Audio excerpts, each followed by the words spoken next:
The 2-year story. I am still looking for help. I am a 58-year-old Asperger and I have been married for 38 years. During our marriage she has had at least one emotional and physical affair, and during our separation she had slept with at least 7 others. Our marriage has been non-physical for 24 years. I am not happy that all of this has happened, but it doesn't really bother me, except that I can get very angry and depressed because of our lack of intimacy. Since my diagnosis, my life has started to work. I have lost weight, rebuilt much of my health, and would like to have some intimacy. But I'm sort of lost. What does it feel like to be in love, to want someone and to be wanted back? How do I love someone when for most emotions the best I can do is mimic them? My wife is not giving me red flags. Her phone and computer are open to me and I know where she is and who she is with at all times, as she knows me. So I know she isn't cheating. I can't because of who I am. I have a limited grasp on these emotions but would like to feel at least some of them. Can anyone tell me? I guess what I'm asking is, where do I start? What does it feel like to be in love, to be wanted, and to understand the pain of loss? I don't feel any of these things and I don't want to live and die half a person. Our problems ended back in 2008 when we ended our separation and got back together again. I should mention that I am a SD and that one of my qualities is loyalty. I know my wife said she had slept with 12 guys in the 4 years we were separated and that they were for the most part better built than I am and better lovers. Ouch. I didn't like it much, but I am dogged in my commitments and went to IC to get through it all. Wife says it's in the past, so don't bother. I am a bit of a dinosaur when it comes to computers. I am 60 and married for almost 40 years. I tried to uninstall a couple of unwanted programs and I erased the start functions and many of the other programs. I went to System Restore and when it got working, I find a bunch of strange files on my first page, the one with all the programs. So, I open them, usual stuff, some accounting work, information downloads, but then I open one and it has a 15-page typescript of dirty talk with some guy named Bill dated back in late 2010 to 2011. From what they were saying, it is clear they had slept together many times. Then in a file about pictures of flowers, I find some 25 photos of them tougher. A lot of nasty pictures. I don't even want to talk about the details here. Her adopted, daughter was alone at her family's cottage and my wife went up and was going to stay from Wednesday to Friday morning and the two of them would come home. Not certain about that now. Anyway, I called her up and read some of the typescript to her. First, she said it wasn't her, then she said she didn't remember it, then that it was when we were separated. I reminded her that by 2010 to 2011 we had been back together for 3 years. Then she said it was fiction she was writing. For what purpose? Yeah. I believe she's writing the newest dirty novel. Her final shot was that she said he passed away. He didn't look like a zombie, and so what? She was ducking some guy who wasn't me, even if it was a couple of years ago. At that point she said, don't read it anymore, it will bother me. Yeah, thanks. About 20 minutes later I came on the pictures, so I called her back and told her what was in the pictures. Again, she said don't look and I said too late. She hung up on me and hasn't been available since. First, I need to get more information from her as to the length of the affair, etc. Why she was refusing anything physical with me while she was sleeping with someone else. I'd like proof that he is gone. So, I know where I'm headed. I have phoned her sister, the guy she does the accounting for, and her brother. I will wait to see what I am doing before I call my family. I haven't spoken to them in a while, I guess I'll need to. I know what to do. Be cordial and control my temper. Speak to her about the regular things but not our relationship. Suggest marriage counseling. Separate my accounts. Find a good lawyer and have her served. Canada is, I believe, no fault, but I want to see if there is some way I can get her adultery in the divorce papers. Division of property isn't much, as all we really have is my pension, and it tops up the divorced spouse. So, her pension is about $10,000 while mine is closer to $50,000 unless I stay and work till I'm 65, then I'll get about $60,000. She has always thought that we would stay together because we can't afford it otherwise. To add to the mix, I am on dialysis and working for another 5 years is a problem. And I'd need to afford to live near a unit, limits my housing options. I guess the only thing I fear is dying alone. It was hard enough to find the one I got. Sucks. Comments. Here is my message to you. Get on with life. Don't throw her out. Don't read it again. Don't look at the pictures. Store them if necessary. She is what she is. You state the important thing in your life is not dying alone. Okay, that means you need to suck this up? And fortunately, you don't get a final vote on that. She can still leave. But then again, she could get hit by a car tomorrow, so there is no change there. This is easy to say but is necessary anyway. Divorce her in your heart. She is what she is. She doesn't really care about you except as a pet or her insurance policy against not living alone. She is your roommate now. Get used to this reality because someone who said such hurtful things shouldn't have been trusted anyway. Find some hobbies and squirrel away some cash. This is based on what you say you want. You won't be alone for long, and you will feel less alone than with a cheater. OP responds. Apparently by revealing to these people in her life, she says, I have ruined everything. She called me back and said that she met the guy during the separation but didn't see him till 2010 and went to him for once or twice a month. All I really told her was that I wasn't mad so much as disappointed and sad that it had come to this. She reminded me that at the time she was trying to keep it together. That was during the time that I had a low heart rate, failing kidneys, and was unable to walk much, but I just kept on working and doing what I had to do. She claimed that sleeping with him kept her from giving up, and now that I've found out and exposed her to her brother, sister, and a woman she admired greatly, she has nothing to live for. Oh, and they only got together 6 or 9 times. I asked her if that justified turning our marriage into a joke and me into a doormat. She says if that's how you want to look at it. I want her to come home so we can work it out together. But I suspect the marriage is over. I am seeing a psychiatrist and may look to another counselor, in particular a mindfulness program. The camera was static near as I can tell, so they were taking the pictures. I need to clarify, I am ASD and I have emotional deficits that make it difficult to know how people and girls in general are responding to me. I admire you guys who seem to be able to find girlfriends fairly quickly because I can't. At 60 I have few friends and don't know many women. I don't even have a clear idea how I would go about it. I do not fear losing my wife as much as I fear living in a sterile, loveless environment. Life is about overcoming fear, and as much as I don't like the idea of being alone, I like myself enough to be with me by myself, but I would still like someone to be with. I just have a hard time finding them. Whatever happens, and with good advice, I will come out of this as good shape. The reason for the first separation was a psychologist who said I was toxic and that she'd never get herself together if she stayed with me. She moved out for a couple of months but came back a mess. The second time I think that a whole lot was going wrong. Our condo fees went crazy because the board was suing everyone. Turns out the guy behind our condo is the same guy who built Trump out of a couple of $1 million. She had decided to bring her mother to live with us. We had both worked in palliative care and refused to let her go there before it was necessary. But my mother-in-law deteriorated to the point that she needed more care than we could provide. When the wife decided we needed to buy a house so that she could have the upstairs set up for her to care for her mother and I would stay downstairs, I balked. She was fighting the condo board and tried to help people in real trouble as well as take care of her mother and supporting a drug-addled Russian couple. I said enough is enough and we separated. After her mother passed in about 3 years and a couple of months we started dating, and 6 months later we got back together. She had not bothered to tell me about her social life or what she had been up to until last year, and I only found out last spring, and that it was 12 guys. She used the fact that most of the 12 could bring her to orgasm while I had trouble getting her there. I have been reeling since then. She seems to think that she was justified in doing what she did and that it is my fault that she cheated. Her final argument is that she needed him to stay sane. She says I should let it go because it was 3 years ago.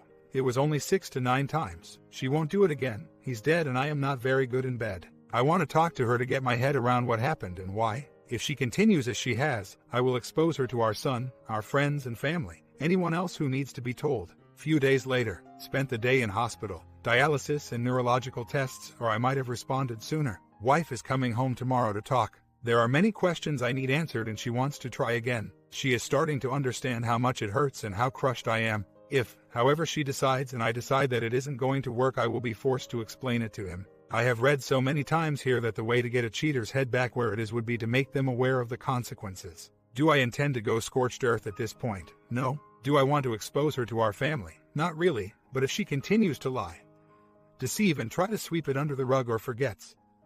Like, did she sleep with him 6 times or 9 times? Key facts: it remains an option. She sorts of said the same thing and I told her she should have figured on consequences when she was cheating behind my back. It's funny, but for the first time in our marriage she is afraid of what I might do and speak.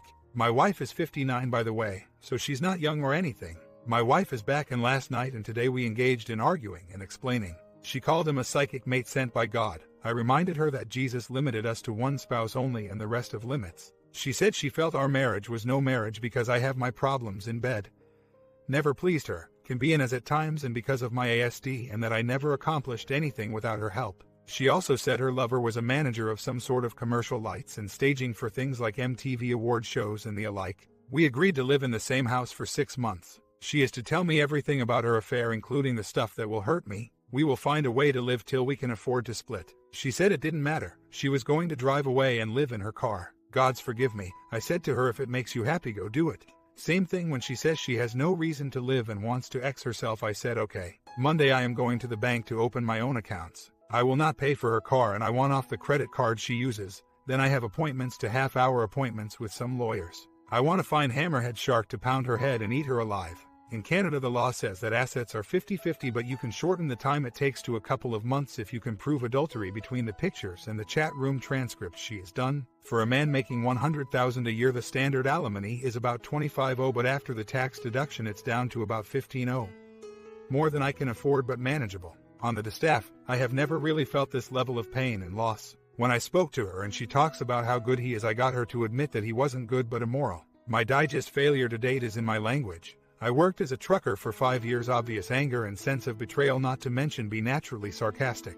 One of my students said that I was the most natural, authentic and sincere in my use of bad language. I am having a problem with manning up because of my ASD. I have to think it through all the time. I need to relax, let the mind go and do it naturally. I have found the truth about the other man. His obituary said he passed away August 25th. My wife was not contacted by him for nearly 6 weeks and was wondering if he had a new lover or if they were still on. His boss emailed her back to say he was gone and already cremated. He was on an online site, which is where they met. She tells me the site was hookup only site and that she didn't love him. He was never going to marry her. And all they had between them was sleeping together, and he was good at it. If the copies of their conversations are accurate, she didn't go to him more than once a month, and even less. Her total of 9 is also supported by the copies. My problem is that while we are getting along in a distant sort of way and I view her as a person who shares space with me, sometimes I actually like her and could love her enough to take back. Most of the time I can't even look at her. I trigger several times a day and burst out into yelling, cursing at her and referring to things she did in the pictures or said in the typescript. I think I have PTSD. I have my first appointment with a psychiatrist on Friday and some I see to start after we go back to school on the 2 of September. Oddly, I have new cloths that look good on me. I hit the gym and rugby pitch 3rd of September. I am getting too close to retirement to feel a lot of enthusiasm, but it gets me out of the house to do things I love and get home while my wife is too tired to do much. Like talk and argue with me. She has been begging me not to leave and not to tell our son about the situation. Now that I have names of his sisters and brothers and his kid, I am prepared to blast the reputation of the SOB. That may make me a very good man, but he destroyed my family in the event. My son's family, and I will ensure that everyone from his employer to his ex knows what a piece of crap he was. When I am in a calm, safe place, all I feel now is sad and disappointed and trying to come to terms who looks like my wife but isn't. Our finances are separate and I will not pay for debts and credit cards I didn't create or use. She can also cover the costs of her car. I have seen a few lawyers, but I haven't found one I like yet, but there is time. The reason why she cheated was that our marriage has been so bad that she knew 2 weeks in that she shouldn't have married me. Premarital bedroom was bad, marital physical time was bad, and she lost interest. I ballooned to 340 pounds on a 5'8" frame and couldn't have cared about sleeping together. I was very ill in 2010 to 2011. The problem was a heart medication that dropped my heart rate into the low 30s. At the time I was sent a stress test and failed it badly. I was sent to cardio rehab where I was doing the exercises while on meds for about 3 weeks. When the error was discovered, the meds were adjusted, but the damage done took another 8 months to fix. I think that I was still working at the time. My wife would send me off to work and then go over to his condo downtown. Since then, I have dropped to 195, still too fat, and am trying to lose more. I feel much better, have done a lot of walking, and dialysis has made a difference. My wife has said she will do anything I want. I can stay or go. Send her away or not. We have agreed to let things settle before we make a decision. She has even said that she didn't want any money from me, but given that we live in one of the more expensive cities in North America, I have a feeling that won't last too long. At the moment I have real problems with the mind still pictures, triggering and outbursts of extreme anger and frustration. I am not violent but can be hard in my language. I use images and am very sarcastic. She is not used to me standing up to her and not letting her reshape the stories. She seems to be pulling her head out of the sand. She has admitted that while her lover had a really good job, he wasn't always so nice. She said they didn't talk too much, just chilled, and she went home. That seems to make it worse, but she thinks I should feel better about it because there was no love, connection or emotion between them. I asked her if she had slept with him and she had to say yes. I asked how having another man is different if you are in love or not. You have still broken your vows. She replied that I never really believed in my vows because I am not as religious or spiritual as she is. But then she broke her vows and I did not, and she was the religious one. 8 days out, one step at a time. I will get through this and I will be better for it.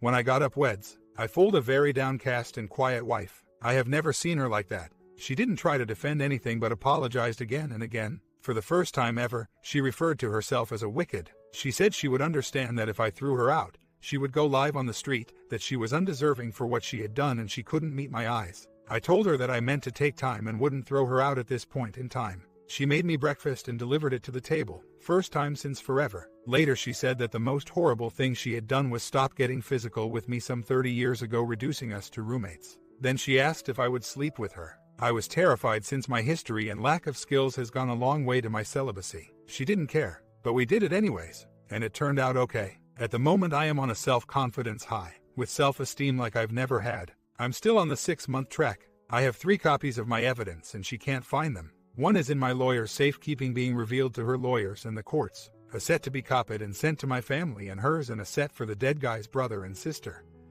But only if it seems necessary. I am too warm and fuzzy to think about those things at the moment. Although I have not yet tried to find another woman, I am proving to myself that whatever problems I had seem gone. Best night ever. But I am not naive. STD test, yes, clear both of us. Do I love her? Not sure yet, but we are spending my plans good money to find out together. Singly, and I am seeing a psychiatrist. I still have PTSD, trigger regularly but have the rages under control. I am also ASD, so it's a little more complicated. I have looked at the pictures and read the transcript till they no longer bother me as objects. I can even say that some of the pictures are so well done the border on art. I am still pissed off that he passed before I could talk to him and tell him what's what. As to the wife, if she can get me to love her again, it might be worthwhile staying together. We do have grandchildren and a 40-year investment, and my wife's pension would offend a street person. She says I am not her plan B, as she never intended to leave me for him, just didn't bother to tell me about it. I need her to explain that better. When I touch her, or we are getting intimate, and I think, did he do this or that? I still want a timeline. I was medicated into oblivion for much of the time.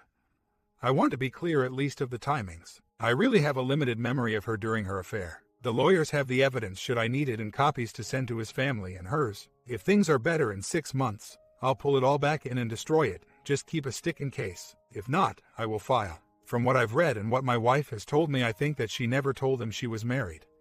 They met while we were separated and on our way to the divorce that never happened.